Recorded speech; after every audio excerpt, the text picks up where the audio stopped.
देवी, रात भीग चुकी थी। मैं बरामदे में खड़ा था। सामने अमीनुद्दौला पाक नींद में डूबा खड़ा था। सिर्फ एक औरत एक तकियादार बेचम पर बैठी हुई थी।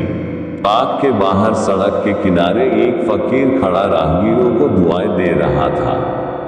खुदा और रसूल का वास्ता, राम और भगवान का वास्ता, इस अंधे पर रहम करो।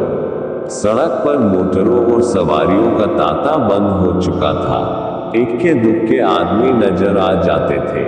फकीर की आवाज, जो पहले नटकारखाने में तूती की आवाज थी, अब खुले मैदान की बुलंद पुकार हो रही थी। एकाएक वह औरत उठी और इधर उधर चौकन्नी आंखों से देखकर फकीर के हाथ में कुछ रख दिया और फिर बहुत धीमे से कुछ कहकर एक तरफ चली गई। फकीर के हाथ में कागज का टुकड़ा नजर आया जिसे वह बार बार मल रहा था। क्या उस औरत ने ये कागज दिया है? यह क्या रहस्य है? उसके जानने के कुतूहल से अधीर होकर मैं नीचे आया और फकीर के पास खड़ा हो गया।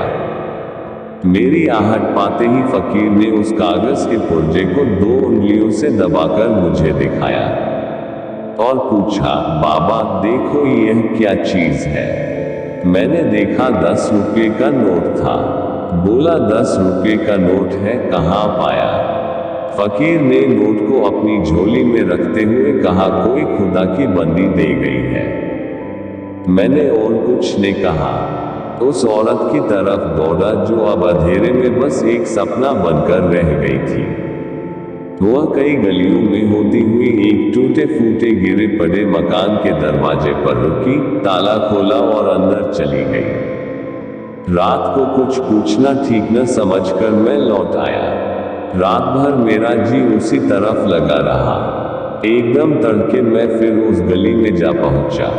मालूम हुआ वह एक अनाथ विधवा है। मैंने दरवाजे पर जाकर पुकारा, देवी मैं तुम्हारे दर्शन करने आया हूँ। औरत बाहर निकल आई। गरीबी और बेकसी की जिंदा तस्वीर। मैंने हिचकते हुए कहा, रात आपने फकीर को?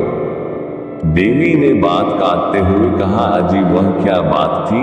मुझे वह नोट पड़ा मिल गया था, मेरे किस काम का था? मैंने उस देवी के कदमों पर सिर झुका दिया।